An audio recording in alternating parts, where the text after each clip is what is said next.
Hey everyone, it's Jason. Welcome to another Marvel Champions the card game campaign expansion. This is for the Age of Apocalypse, continuing in the X-Men theme sets. Um, this is a very interesting one because although it is Age of Apocalypse, they're taking a bunch of liberties in the story and the characters, like who would appear when, to kind of keep it fitting with the running campaign of Marvel Champions.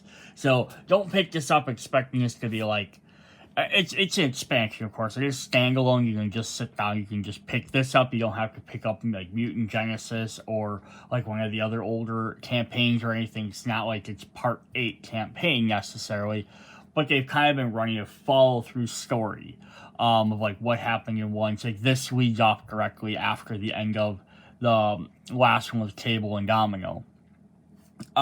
And the X-Force teams. So this kind of leads off right after that. Like story-wise, but again, it can all be played 100% separately. You can play each villain itself, all that fun stuff. But yeah, so we're going to start off with two kind of like, video part 1, we're going to go through the two heroes, Magik and Bishop.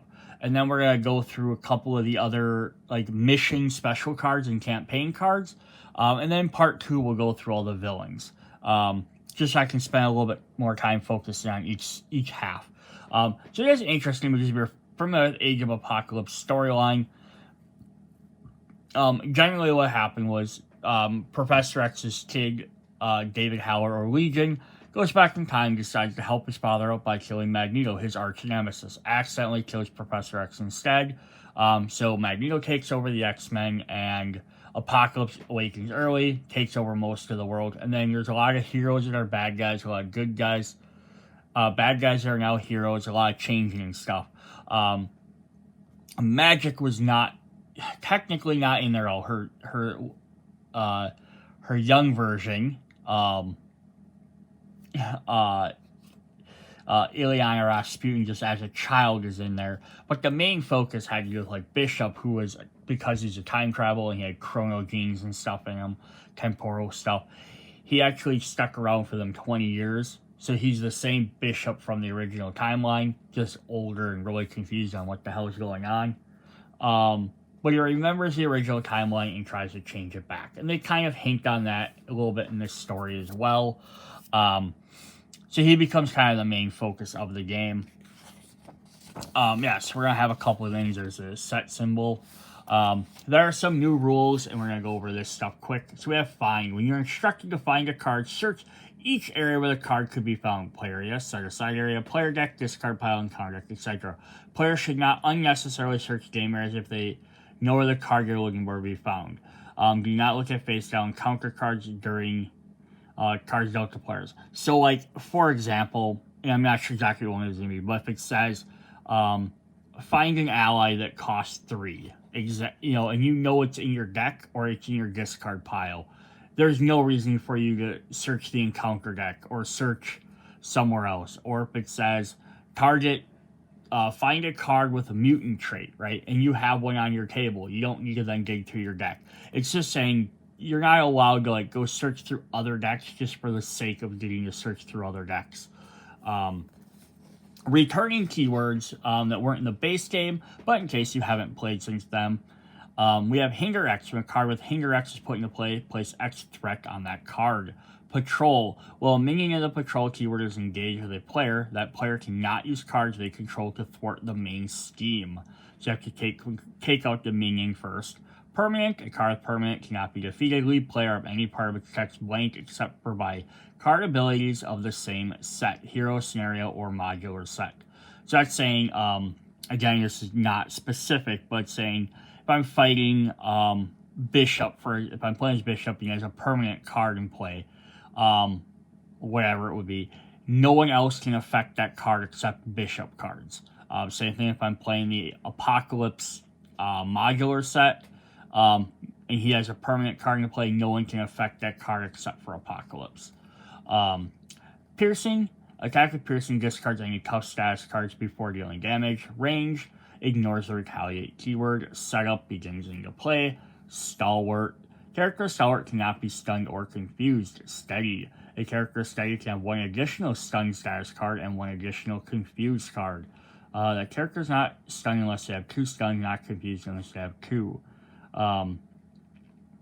Yeah, so it's kind of neat there. So stalwart basically means they can't be, steady means they can gain an extra one. Teamwork, which is a trait. This did change a little bit from previous iterations, I believe. A minion with teamwork enters play and engages a player. If there's at least one other minion that shares a specific trait in play, that minion that just entered play will activate against the target player. So, example, Jace is engaged with Tusk. Emily reveals and engages Gauntlet, who has teamwork Dark Rider. Because Tusk also has Dark Rider trait, Gauntlet will activate. Previously, I think it used to say all of them activate. And I think they adjusted it to just the new one activates. Otherwise, it was becoming a little bit too abusive. Victory X. When a card with Victory X is defeated, placing its victory pile instead of its owner's discard pile. Adding Villainous. When a minion with Villainous activates, give it a face-down boost from the top of the encounter deck. When you resolve that minion's activation, turn the boost card face up, resolve any boost abilities on that card, apply them, and discard it afterwards. Victory Display, just put cards out of play. Amplify Icon. Increases the number of boost icons. When the boost is turned face up during an item activation, add one additional boost icon. And then we also have a standard 3 encounter set, which we'll go over during this first part of the video. It basically just replaces the original one. So a couple other things to run through. I'm not going to go through in-depth on all of these, but we have campaign mode. Obviously, you have campaign-specific cards. The campaign log, which is on the back, so you can keep track of your stuff. We have side missions. Age of Apocalypse campaign. The titular villain's rule extends all across North America, threatens the rest of the world to represent global nature of this crisis, introduces side missions.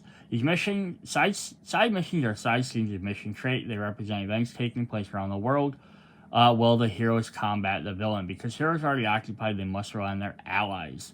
So yeah, we'll go over these ones in this too. It's a special new little gameplay. I hope they keep adding that stuff in there. Yeah, so here's kind of thing. And I'm not going to go through all the comics each time, but in the first mission here, it says X-Force's team, Cable, Hope, Domino, Psylocke, X-23, and Deadpool teleporting. Oh, found out Xavier's dead, and now they have to fight Unis. So I'm just going to go through a bunch of different stuff. Very interesting how it ends and all that, but we're not going to get into all that into this. Let's go ahead and hop into our heroes. Zoom my camera down a bit. We're going to start with good old Bishop. So he's going to have Temporal and X-Men. 2 support, 2 attack, 1 defense. Energy Absorption. Response. After Bishop takes any amount of damage from an attack, discard an equal number of cards from the top of your deck. You add each resource card you discarded this way to your hand. Yeah, so he takes damage. You discard cards, but you gain bonus card. You get bonus resource cards. So it's kind of supposed to be the idea of Bishop's mutant powers. He can absorb energy blasts. So they're kind of taking a little bit of liberty with that because there's not different types of attack in this game. But he's kind of gaining it because he's gaining the energy abilities, right? Which would be resources you can use to pay for stuff. So if he has more energy or more resource cards in the game, he's going to get stronger because he can play more stuff more quickly. If we flip into his alter ego, it's Lucas Bishop, which is kind of cool. So the longest time he didn't have a first name. He's always just Bishop. So that's nice. Recover 4, Mutant and Temporal. Temporally displace. I'm going to get sick of the word temporal by the end of Bishop. Response. After you change to this form, add a temporal card in your discard pile to your hand. So when he gets attacked, he's going to discard some stuff, and he gets to get resource cards. This will then also let him dig them temporal cards back out. When I journeyed to the past to save my future, this is not what I had in mind. Playing beach volleyball. That's kind of funny. Alright, we're going to set him aside. We'll keep him there so we can look at him. We have our first ally. He gets 2 of them. He has Malcolm, 3 cost, thwart 1, attack 2. Temporal, and also X-Men. He technically wasn't an X-Men. He was the XCS, Xavier Security Force Enforcers. The XSE, yeah. But again, they have to take liberties with some of this stuff. Action, discard a resource card from your hand. Ready Malcolm. If that card has a printed attack icon, heal 1 damage from Malcolm, limited once per phase. Multiple contacts. Engaging. So that's cool. Bishop is going to get you resource cards. You're going to be able to use them with Malcolm to ready them so he can attack a second time, potentially healing as well. And then we get Randall. 3 with 2 thwart and 1 attack, so the opposite. Temporal and X-Men. Action, discard a resource card from your hand to ready Randall. If that card had a printed energy icon, heal 1 damage. We're with you, boss, all the way. So, kind of cool. Depending on which one you do, you can keep going. One can thwart more, one can attack more. And you can basically keep spending your resources to heal them. Kind of cool. Keep them around. Bishop's Rifle. Restricted temporal weapon. Hero action attack. Exhaust Bishop's Rifle and choose an enemy. Deal 1 damage to that enemy for each resource card in your hand. This gains range. So it's kind of funneling his power into his gun, which is interesting. So yeah, this is interesting because it could end up doing nothing, essentially, or 1 damage, depending on how many resources. So we'll have to see how often he gets resources, right? We'll definitely check on that. Bishop's Uniform. This is one thing I love about the artwork on here. So we have, like, some of the old classic Bishop, and then we have, like, a newer version. This is, I believe, when he was kind of more towards Mutant Town. But yeah, just different versions of the characters on the cards. Is it item and temporal response. After resolve Bishop's energy absorption ability, exhaust Bishop's Uniform. Heal 1 damage for Bishop for each resource card in your hand. Oh, that's cool, right? So then here we take damage. He only has 1 defense. He's not going to block a lot of it, but he takes the hits. Hopefully gets a bunch of resources, and then you can exhaust this to heal a bunch of those. Now he might take 4 damage, only draw 2 resource cards and heal 2, but 2 is better than healing absolutely nothing, so that's pretty cool. We got 2 copies of Supercharged, a 0-cost upgrade. Superpower. Action. Discard a resource card from your hand. Place 1 charge counter here for each resource icon on that card. This is very interesting. So, like, you're getting resources, you think, oh, that's going to let you play them and gain a bunch of extra cards to pay for stuff. But basically, you're just spending resources by discarding them. And not using them for the actual resource costs.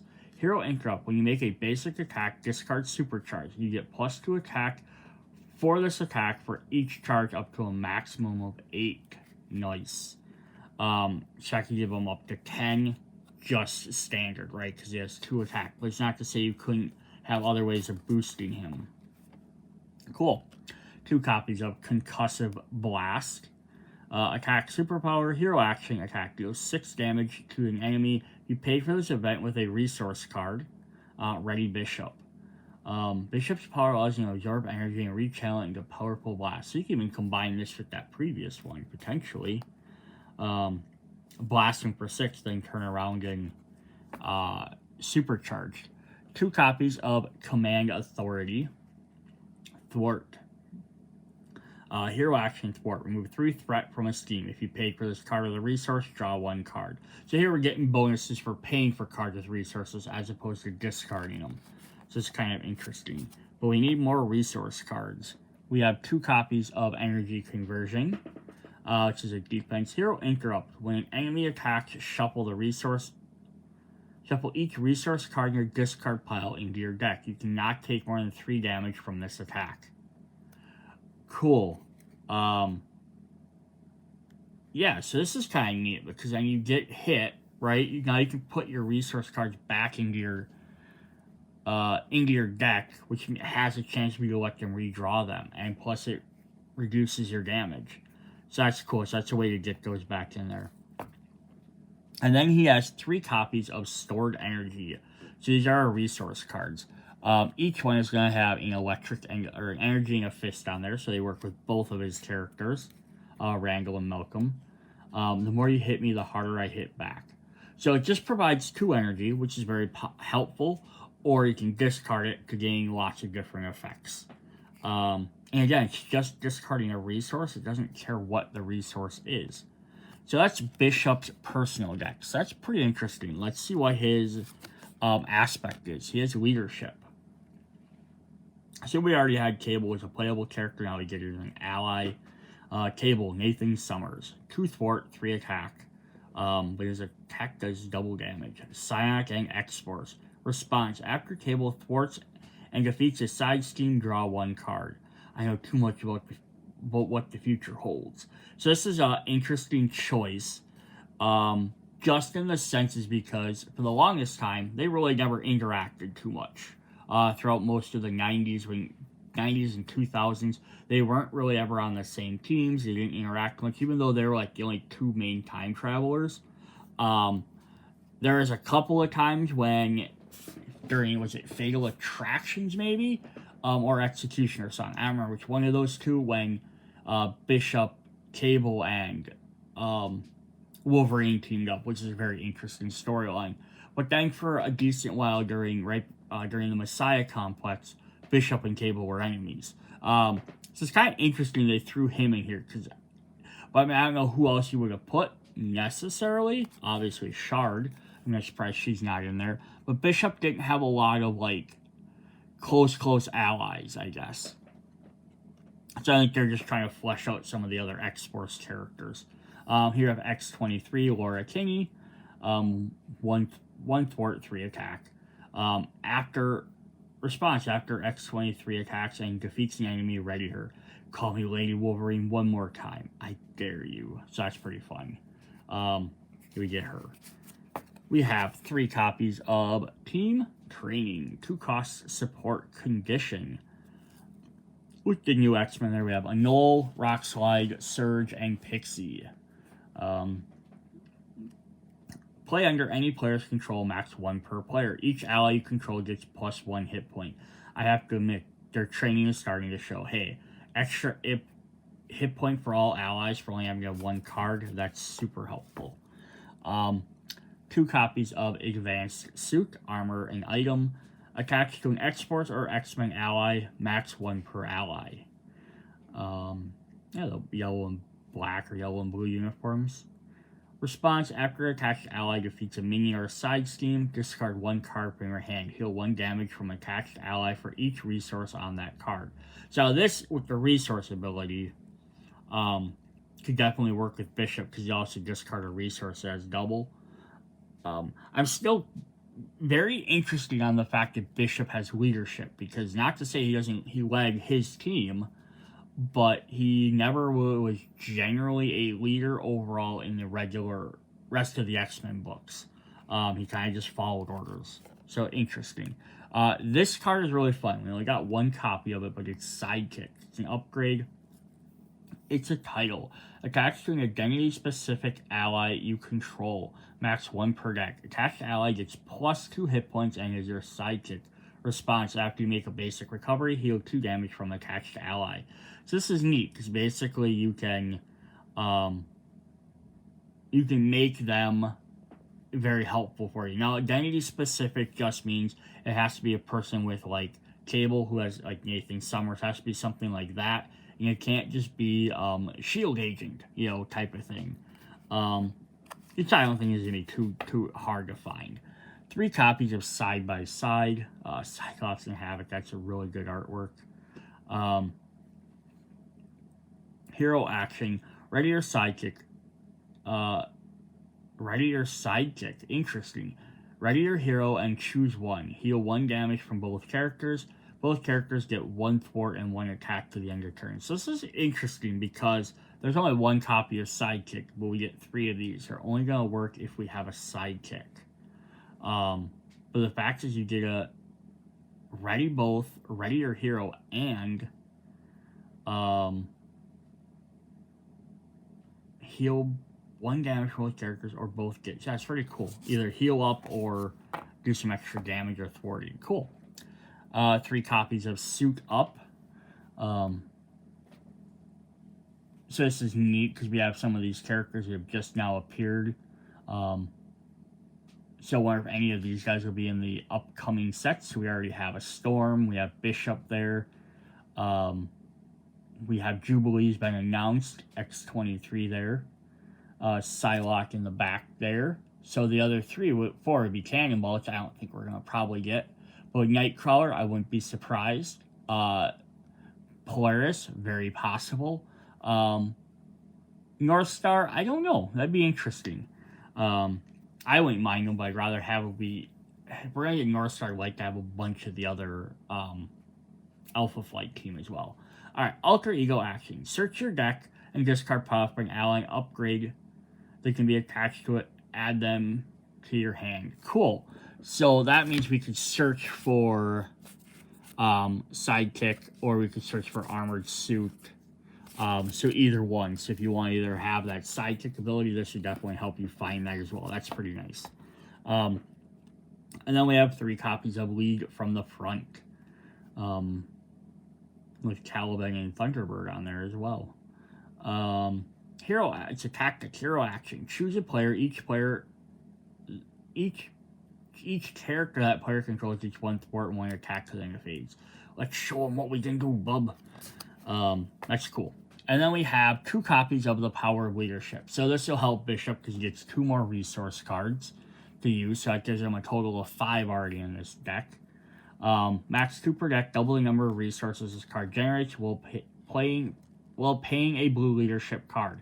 So, and they have these power of cards as specific ones for each different color. So even if you switch to a different color, definitely throw these in Bishop's deck because it's 2 more resources you can use. If he's using them to discard, he doesn't care about the effect on here. He just cares about having an extra resource card. Alright, so that's our leadership cards. We have some basic. We're going to get Legion, David Haller. Guy started all this. This is a very interesting version because it's like when it looks like he's possessing X-Man because there's a little X symbol on him. But yeah, Legion's pretty crazy. He has like 1,000 superpowers. 1 thwart, 1 attack. So Psylocke and X-Men. Response. After Legion uses a basic power, discard the top card of your deck. If that card's printed resource has energy, deal 2 damage to an enemy. Science or Genius. Remove 2 threats from a steam or fight. Heal 2 damage from Legion. That's cool. So you can use it twice if you get that. And then like Bishop, combined with him, he has him double resource cards. So that could be very helpful. Now the other thing is I wonder what happens if you get a wild. Does a wild still count as any? Or does a wild not count at all and it gets ignored? That's an interesting question. Then we have Marrow, Sarah, one of the Morlocks. Thwart and attack, X-Force. Play only if you have X-Force or X-Men trait. Response after Marrow enters play, deal 2 damage to an enemy. You won't look so pretty once I get to you. Yeah, this would make more sense in like the Storm deck, because she had more ties to that, or the Archangel deck, because there was ties that way, or a Gambit deck, there were ties that way. I don't remember her interacting with Bishop at all. I might be wrong. Energy, so we get more resources, which has 2 of each icon, of course. Genius and Strength. So that puts Bishop up to 7 resources in this deck, so that's pretty cool. We have Fear the Future Obligation. Give to the Lucas Bishop player. You may flip to an alter ego form to choose Lucas Bishop, remove fear from the future from the game. So basically, you spend your character's turn on the alter ego to get rid of this, or discard this card for each resource card, and each resource card in your hand. If no resource cards in your hand, this card gains Surge. So it's always interesting to know about most of these obligations. Generally, they're pretty much either lose a turn and be able to use your hero for stuff because you have to exhaust them, put them into alter ego so they don't have any attack or thwart, and then exhaust them so you can't even use recovery or use actions with them. Or you can use the quick one to just discard this in some other effect. to basically play your turn. You just lose a bunch of actions for the turn. So it's kind of whichever way you want to go. Alright, our nemesis is Trevor Fitzroy, the reason why he came to the past in the first place. Elite and Temporal, 2 steam, 3 attack. Quick Strike. Force response. After Trevor Fitzroy attacks and defeats an ally, if Portal Through Time is in play, place 2 threat on it. Otherwise, find and reveal it. Portal Through Time. Trevor Fitzroy uses time portals to commit crimes and escape justice. Force Interrupt. When temporal card is revealed, it gains Surge. Limit once per phase. Alright, then we have Batam. 2 steam, 2 attack. When revealed, if Portal Through Time is in play, place 2 threat, otherwise find Portal and reveal it. So, what's interesting here between these two characters, so like Trevor Fitzroy power works is he has to absorb somebody else's life energy to make a portal. So usually he goes around with Batam and he just absorbs his energy. But not enough to kill him, but enough to like, hey, we can take some of your energy and then we're gonna teleport through time. It's kind of his little manservant. And that's how he transports through time. So he's kind of a jackass. He was dating Bishop's sister for a while. She ended up dying. I don't remember if it was exactly his fault. Like, I'm sure he caused the situation to happen, but I don't know if he directly killed her. I don't remember. But that's one of the reasons why Bishop hates him, why they went back in time after him specifically. He used to be part of their team, betrayed them, essentially. Then we have 2 copies of Temporal Trickery. When revealed, discard a card in your hand with the most printed resource icons. Place 1 threat on each steam for each resource icon played. Yeah, so this is basically going to hurt his resource, plus Bishop has a lot of different colors. That's why I love time travel. No matter how many times they're out of this bank, they're always surprised. That's funny. Yeah, so Bishop is very interesting. Plays around with resources, either using to play extra cards, get through your deck a little bit quicker, or you can definitely use them to boost up some of your stuff. But yeah, it's very interesting. There's also other cards from other sets you could probably add to add more resources in. So you could make just a bunch of resources and focus on a few different things. Again, leadership was kind of an interesting choice for him. I would have said for him defense would have made more sense.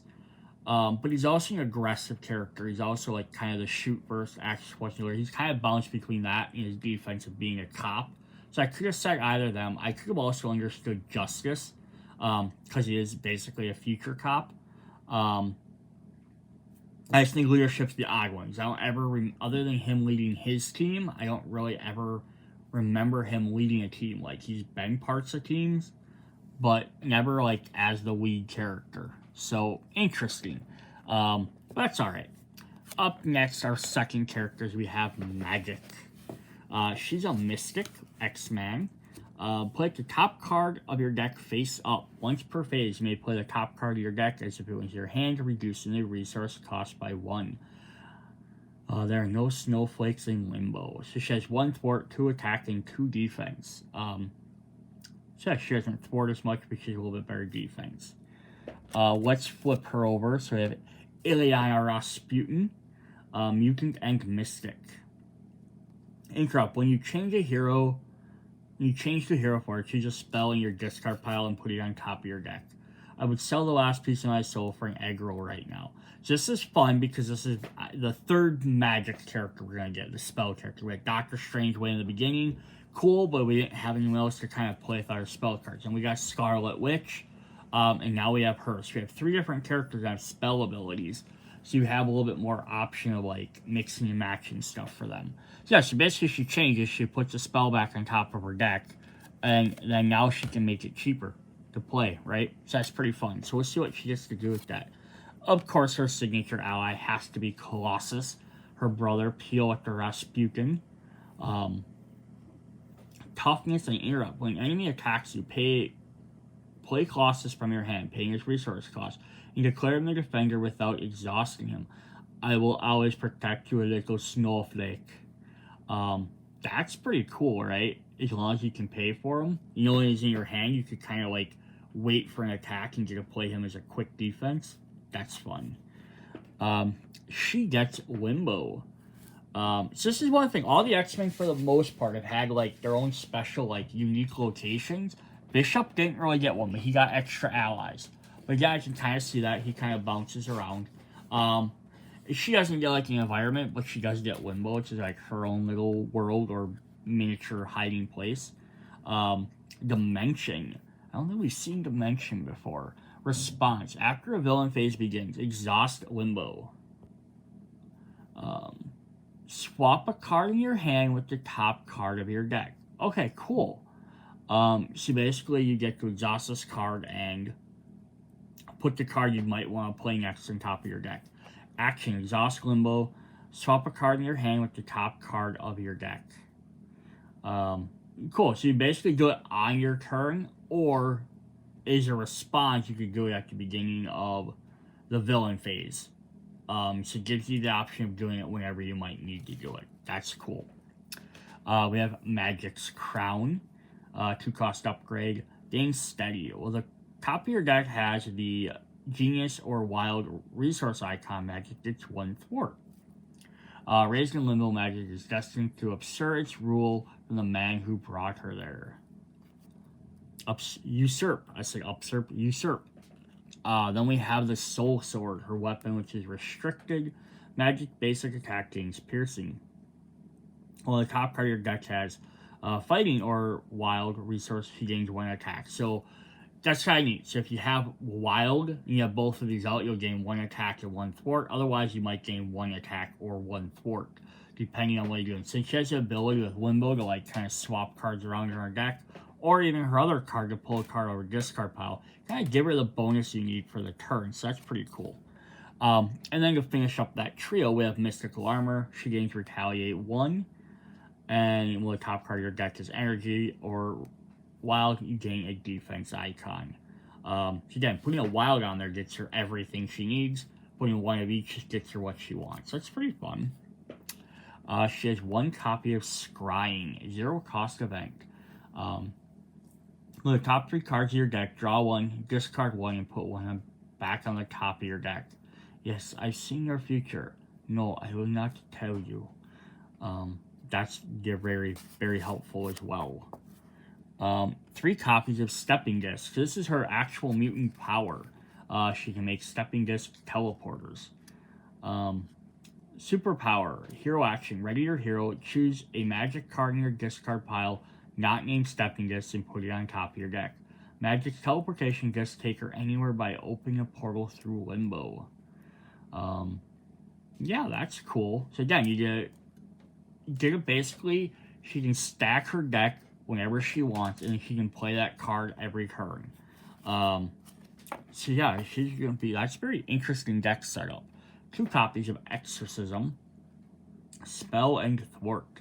Hero action thwart. Remove the 4 threat from a scheme. If the top card of your deck has Genius or Wild resource, confuse the villain. I have purged the evil from within you.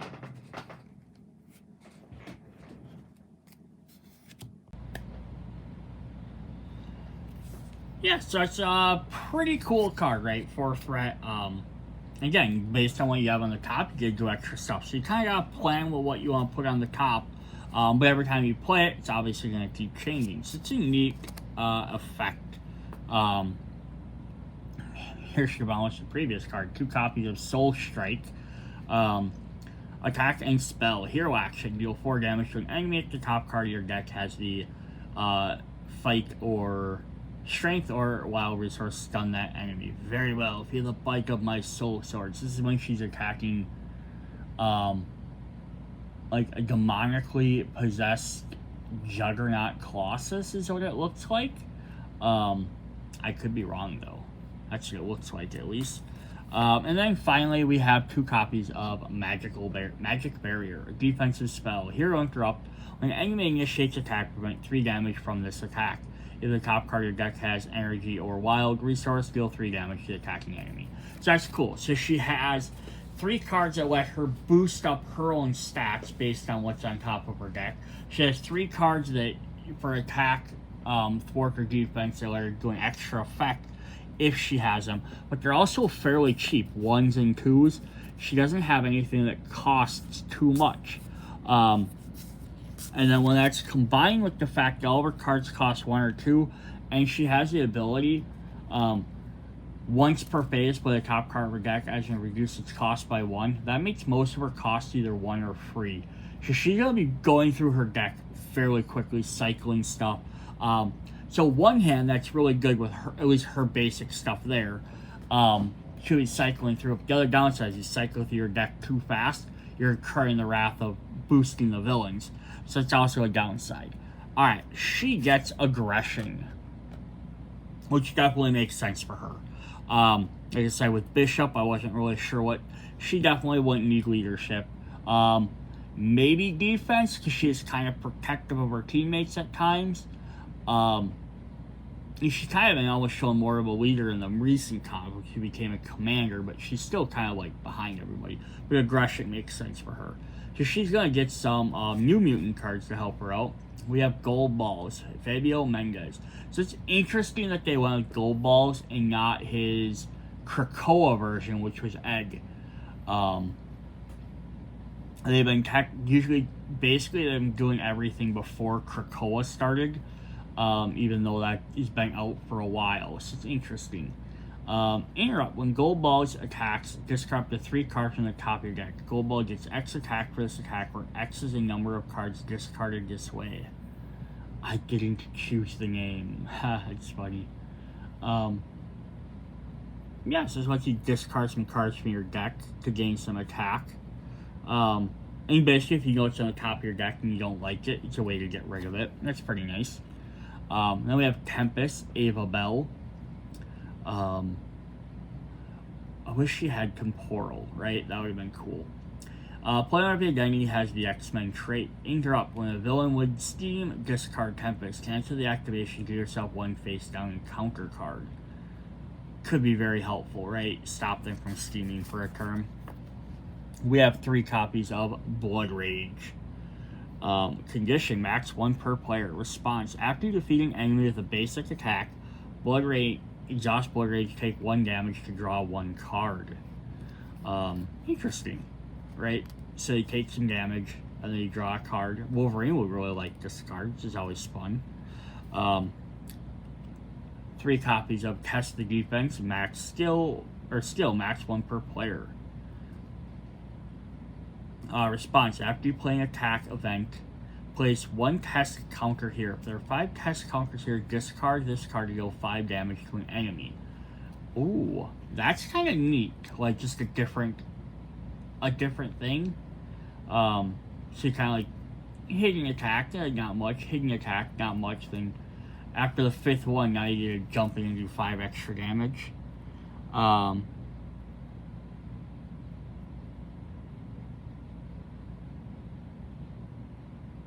Yeah, so that's kind of cool. So far, none of these cards, other than the fact like this should be free if she uses it, are really like playing towards her having cards on the top of their deck, which I kind of get because no other character has the ability to the top card of her deck. But yeah, they're kind of like they're 2 different attack things. We have full body charge, just chucking Colossus across the field. Hero action attack, deal 8 damage to an enemy. If your hero's remaining hit points are less than half of your hero's starting hit points, this attack gains overkill. Coming through a Kovorshik. Cool. So as long as, yeah, basically you get to throw yourself in there, and deal 8 damage to an enemy. They can gain overkill too. So just take out a weak guy and then hit the mastermind. Cool. 3 copies of Clobber. Attack for hero action, deal 3 damage to an enemy. If this is the first card you have played this round, return this card to your hand. It feels good to hit ninjas again. Oh, so that's kind of fun, right? Take them out and then you get to redo that. That's cool. 2 copies of the Power of Aggression. Max 2 protect, double the number of resources this card generates when paying for aggression cards. Alright, so our aggression are pretty cool. I don't know if they necessarily sync up with her as much. I was hoping for more spell cards. But not a single one of those were spell. I wish there was more aggression spell cards. That would have been cool. We have Triage for our basic. Christopher Muse. X-Men response after Triage enters play. He'll damage from 2 damage from any X-Men character. Let me have a look at that. So a healer is always nice. This one's a little bit interesting. Stepford Cuckoo. So it's a persona instead of so it's not listed as an ally, right? So he's an ally. These are just personas. Play only if your identity has the X-Men trait. Use 3 side counters. Interrupt. When a player reveals a treachery, exhaust Stepford Cuckoos and remove 1 side counter here. Cancel the effect of that card and discard. The player reveals another encounter card. So that's the second card in this deck that's going to let us avoid bad stuff like the opponents are doing. We have a Blood Gem. 1 copy. 0 cost upgrade. Play only if your identity has the Mystic trait. Max 1 per deck. Exhaust Blood Gem and take 2 damage. Generate a wild resource. So that's not even bad, right? You can imagine definitely using this with certain characters. I wonder if we'll get Elsa Bloodstone at some point. That'd be fun too. For something like that. We have 3 copies of Basic Spell. I love this because it's a basics. It can go in any deck. Play only if your identity has the Mystic trait. Hero action. Choose 1. Heal 3 damage from an identity. Remove 3 threat from a scheme. Or remove 3 deal 3 damage to an enemy. So very, very simple. Very easy to do. But yeah, the fact is, we do have some basic spells we can put in Scarlet Witch, Doctor Strange deck, and whoever else they add. 3 copies of Spiritual Meditation. Play only if your identity has the Mystic trait. So we might get a Legion in the future. That'd be kind of neat. Every single one of his cards should be different, though, if they do that, right? In his basic deck, every ability should be a different character, instead of having, like, 1 of each. Action. Draw 2 cards and choose to discard 1 card from your hand. It takes constant focus to control incredible power. So draw 2, pick 1. Never a bad ability to have. Alright, her obligation for Magik is Dark Child, which is like her evil form. You see she has like goat legs and giant horns and a tail. You may flip alter your form, choose 1, exhaust Ileana Rasputin, remove Dark Child from the game, or deal 1 damage to each character you control, discard this obligation. So, how badly do you need to do stuff? How can you afford to hurt your team? Very interesting. Then she gets her nemesis, which is Belasco, the ruler of Limbo. Villainous. Force response. After Belasco activates against you, discard the top 3 cards of your deck. If ruler of Limbo is attached, in play, attaches cards to it face down. Interesting. So he has threats cannot be removed from this scheme. Well, Belasco is in play. Ooh, so you have to get rid of him first. But it doesn't take much. It's only 3 after that. When revealed, the Ileana Rasputin player finds Limbo and attaches it face down here. When this scheme is defeated, put Limbo into play under its owner's control. Oh, so she steals her Limbo card. That's pretty fun. And then you have to defeat him first. And then after he activates, he's going to discard your card. If it's in play, you attach the card, so he's going to keep stealing all your cards until you eventually defeat him. That's pretty fun. He's got 1 minion here, Sim.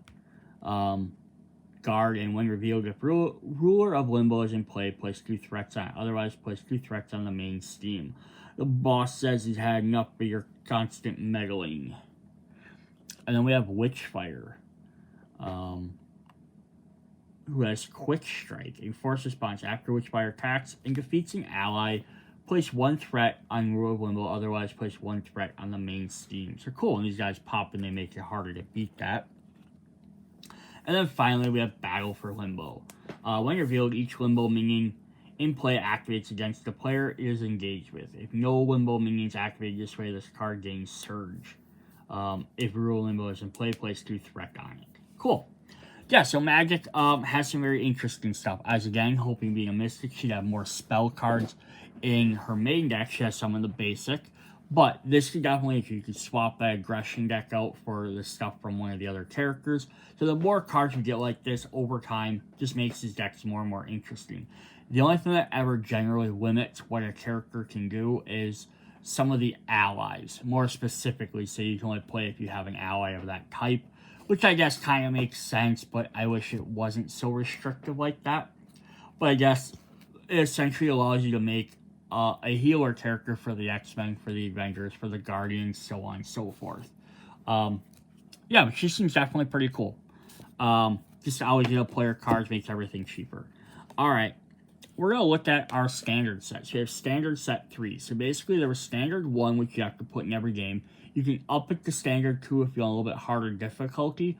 Standard 3 is not a harder difficulty because there's also expert. It's an alternative. So it says pursued by the past. Permanent setup. Force response. After you place a pursuit counter here, if the number of counters here is at least 3 more than the number of players, remove each counter here. Your nemesis, meaning if your nemesis minion is in play, it activates against you. Otherwise, flip this card over. Okay, so we're going to do stuff on here to put pursuit on there. Then there's 3 per player. It's going to flip over and do stuff. What's it do? Force response. After you flip to the side, find your nemesis minion, reveal it. Search the side-to-side area for your nemesis, side steam and reveal it. Shuffle the remaining side-to-side nemesis into the encounter deck and flip this card over. So what this does versus Shadows of the Past, which I believe was the original one. Shadows of the Past, if you drew it, it would find your stuff basically, oh, your nemesis is in here. Then it would go into your deck, and you have to eventually draw it. This instead forces out your nemesis and forces out your side steam. And the rest of the cards go in the deck. So it's just basically a little bit more difficult because it's pulling those guys out immediately versus having to look for them. We have 2 copies of Dark Design. When revealed, place 1 pursuit counter on pursued by the past. Then, if it has any counters on it, the villain steams. Boost, after this activation, you place 1 counter on it. 2 copies of Sinister Strike. When revealed, Alter Ego. Place 1 pursuit counter on pursued by the past. Then, if it has any counters on it, this card gains Surge. When revealed, if a hero put a counter on it, if it has any counters, it attacks you. So the only time you're going to be safe is probably the first turn it comes out and until a card gets put on it, or until it reveals itself, and then it resets. Here we have Evil Alliance. 1 copy. When revealed, each nemesis minion in play activates against you. If no minion to activate this way, put 3 pursuit counters on pursued by the past. Boost, after it activates, put 1 counter on it. Nowhere is safe. We have a Treachery. When revealed, place 1 pursuit counter on pursued by the past. If it has any counters on it, discard an upgrade or support you control. Boost, put a counter on there. And then finally, we have an Obligation, Drawing Nearer. Force response. After your turn begins, discard your top card of the deck. Place 1 pursuit counter on pursued by the past for each printed resource on that card. Alter Ego action. Discard an identity-specific card from your hand. Discard this card. Cool. Yeah, so that's not bad at all, right? So you get to go through and yeah, so after your turn begins, discard top cards. For each persistent, put a lot more, like maybe 2 or 3 on there instead. Very rarely 3, but sometimes 2. Yeah, just gotta discard a card. So it's identity-specific cards. So that is your character card. So did I misunderstand? I just want to go back for a second here.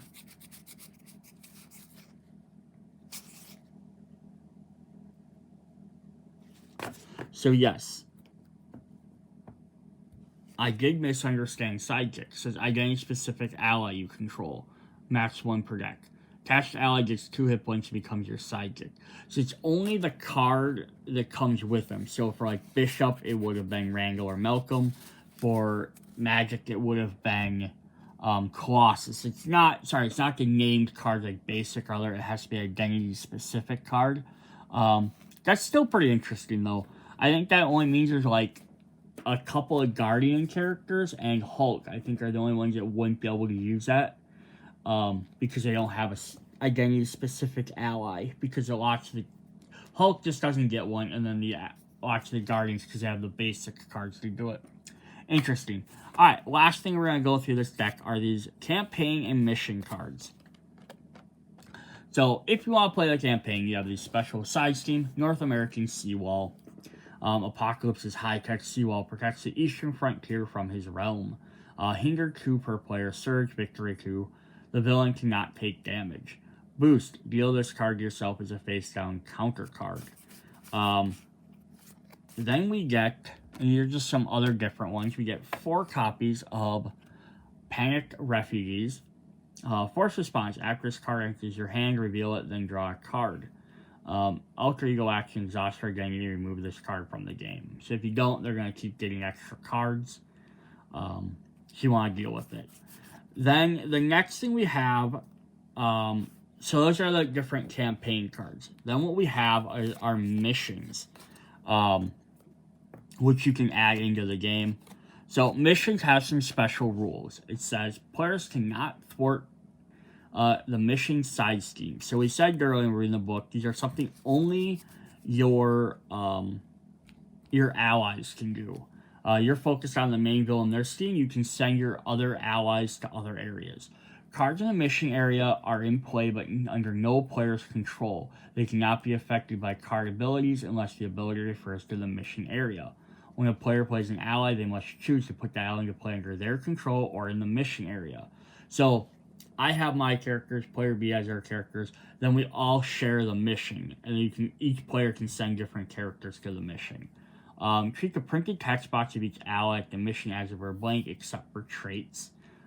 Mutant, outlaw, stuff like that. Upgrades can be attached to allies in the missions. The mission side scene cannot be defeated while there's any minions in the mission area. Then we flip it over, how to make a mission attempt.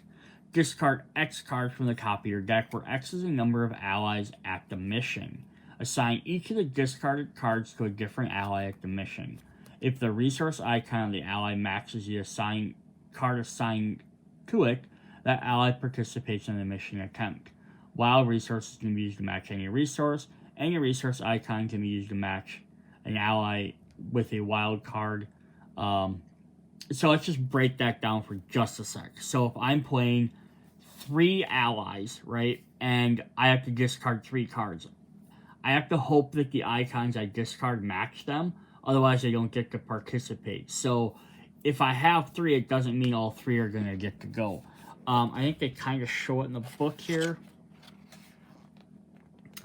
So they are showing, for example, they have Wrangle, X23, and Marrow. So we have a Wild, a Strength, and an Energy. So one of the cards discarded, Magik's Crown, is going to match Wrangle's Wild, because a Wild can be anything. And the same thing on the other side, Blood Gem is a Wild discarded, which will match Marrow's Energy. And then Clobber will be a Strength, which will match a Strength. So now if that Strength card or this Wild card had been another Strength, like the Wild had been another Strength, Marrow wouldn't have been able to participate. Or if that Strength card was an Energy card, then you could have flopped them around. But if it would have been another Genius card, you wouldn't have been able to play Wolverine then. Or you could have played Wolverine and not Marrow. So, yeah, it's interesting how that works. The top of your deck. So, Magik is going to have a slight advantage on this because of the fact she plays at the top of her deck revealed. So that will definitely help her out. Gather X damage tokens to a damage pool where X is the total number of attacks of each participating ally. Deal damage from your pool to enemies into the mission one at a time until there's no damage left or no enemies remaining. Then remove, if there are no enemies left, then you can go ahead and start trying to thwart the scheme. Move X threat from the side mission, the mission side scheme where X is a total number of thwart of each participating ally. Cool. So you don't have to worry about them being defeated generally in any sense there. You just play them and you can do it. But it does take resources to do that. Cool. So we have 5 different missions to play through. We have Liberate the Seattle Core. Force response. After resolve a mission attempt here, place 1 attempt counter here and deal 1 damage to each ally in the mission. So this is the way they can be defeated. There are 4 attempt counters to remove mission team from the game and flip this card over. When defeated, shuffle each player card at the mission into its owner's deck, flip the mission team card and this card over. So basically it goes, if you can't defeat this in 4 attempts, you don't succeed, it goes away, and you might lose a bunch of cards. If we flip this over, we have now the finish side. After you flip to the side, remove each card in the mission area from the game and do the following. If the mission was not defeated, place 2 threat on the main Steam per player. If the mission was defeated, each player adds 1 copy of Desperate Measures upgrade to their hand. And we'll look at that in a moment. Yeah, so either way, it's going to flip over. Was defeated, shuffle each player card at the mission onto its owner's deck. So you get your cards back. And then when it's finished, you get to add an extra card. So that's kind of cool. Alright. Our second one is Evacuate the Survivors. Same thing. You have the mission attempt. And then if you defeat it, you flip the mission over. So there will be a lot of the exact same stuff. They're just going to have different consequences on the back. If this mission was not defeated, each player deal each player a face down encounter card. If the mission was defeated, the player searches their deck and discard pile for 1 card and adds it to their hand. So you get an extra card. Sabotage the Seawall. Same thing, 4 attempts. Shuffle each player card in there, flip it over. If it was not successful, or not, if it was mission was not defeated, find North American Seawall and reveal it and shuffle it. So that was our campaign card we saw right away. If the mission was defeated, find North American Seawall, remove it from the game. Each player deals 3 damage to an enemy. Then we have Find Lost Mutants. Rogue is looking for destiny there. That also kind of goes with the story of Age of Apocalypse. So they're kind of like hitting on lots of the regular Age of Apocalypse stuff, just not the correct characters or the correct outfits, but it's still really cool. All these missions also cost the same amount, 5 per player. So you might want, you're probably going to want to get a bunch of allies out. Maybe 3 might not be enough. Maybe it might be. Just kind of depends. If the mission was not defeated, each player discards 1 card from their hand. If the mission was defeated, add 1 set aside a campaign ally to their hand, or to their hand. And then finally, we have Protect the Professor. Shuffle each player card. Do that same thing. Not going to go through all that. If not defeated, the players lose the game. So this is a crazy one, right? The mission was defeated, each player searches their deck and discard pile for an ally and adds it to their hand. Yeah, so it's kind of crazy, right? So again, I just want to kind of look at this, right? So if we look at these 3 cards, they're attempting a thing. So if they're attacking, they're going to have 4 attack total. Or sorry, their attack is going to be 5, 6, 7, 8 attack.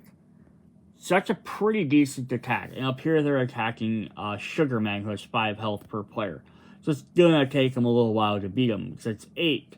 And if there's just 2 players right now, that means you have 10 health. That's 8 of 10. But their thwarting is only 4. So for 5 per player, so again out of 10. Even if they defeated Sugar Man, and the second round, it's the same 3 all attacked again, let's say.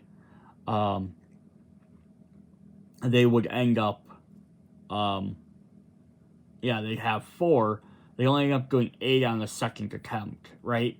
And then the third attempt would be 12. So it'd take them a couple of turns to do it. So it is possible, But again, the more players you have 4 players playing, you're going to have a lot more allies out to be able to defeat these things. So that's pretty cool there. Alright, our last thing for this is we're going to look at the last of the mission cards. We have the mission team cards. This is a reminder of how this works.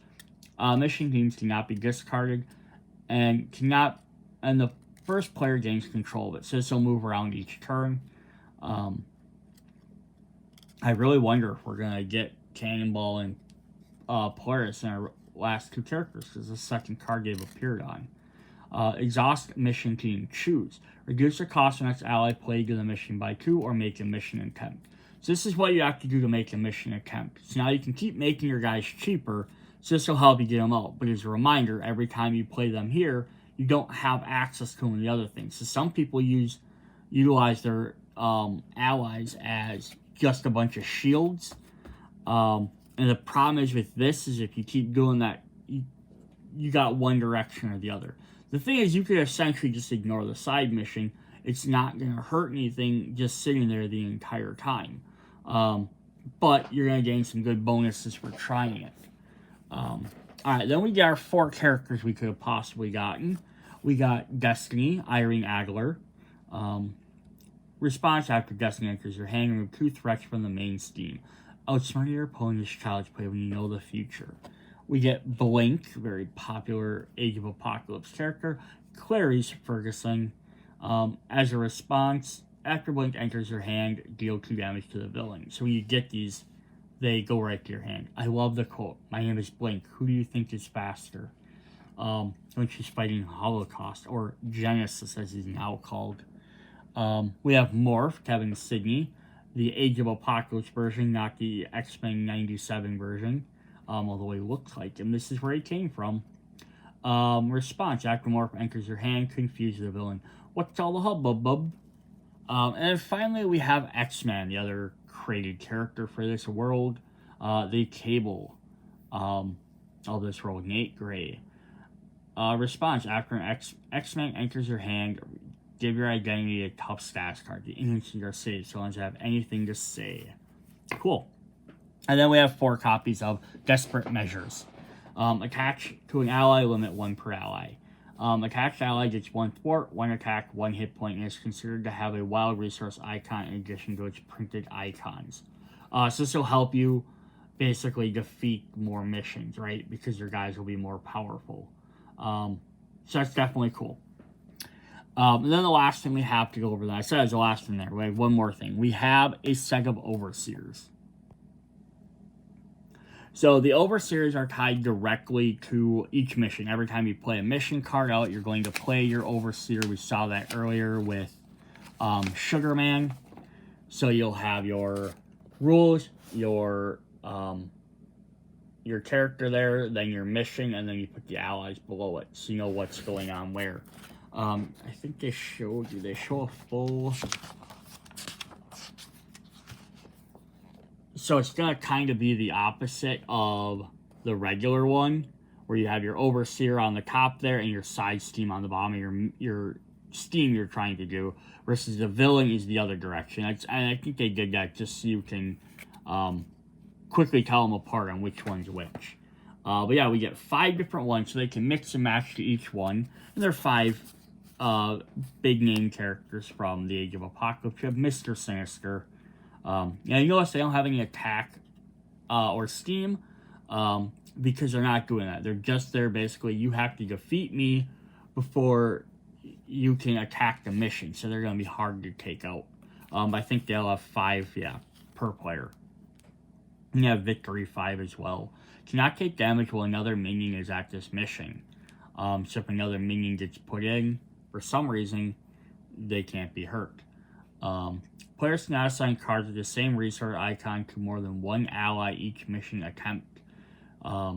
Interesting, so that means you might only be able to play up to 4 different allies. The Shadow King.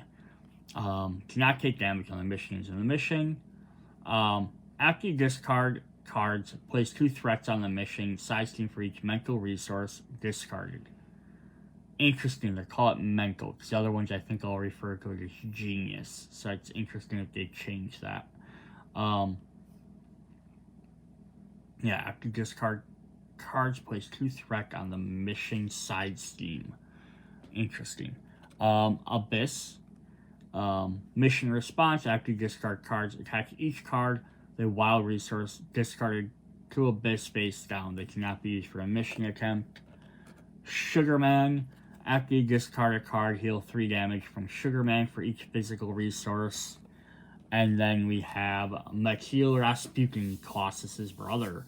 That's who is very evil in this universe. After you discard a card, deal 1 damage to an ally mission for each energy resource you discarded. So we have one that does energy, one that does physical, one that does wild, one that does mental, and then one that does basically hinders everything. So that's kind of interesting. On the back side, we do also have the prelate side, which is another side mission, which we'll go over in part 2 of the video. This has already gone on fairly long enough. But yeah, that's Age of Apocalypse, the Champions. So we got some really cool heroes with Bishop and Magik. We have some interesting campaign with the side missions that you can opt to use if you want to or not. I think they're required for this actual campaign, but you can add them into other games to make it a little bit more difficult as something side to deal with. So that's pretty cool. Again, it's one of these things I hope they continue. Like, so you could maybe mix and match some of these missions and, like, maybe Overseers. Maybe make some for, like, other series for Avenger villains and stuff like that. That's kind of stuff I love. Alright, hope you guys enjoyed. See you guys in part 2. Bye.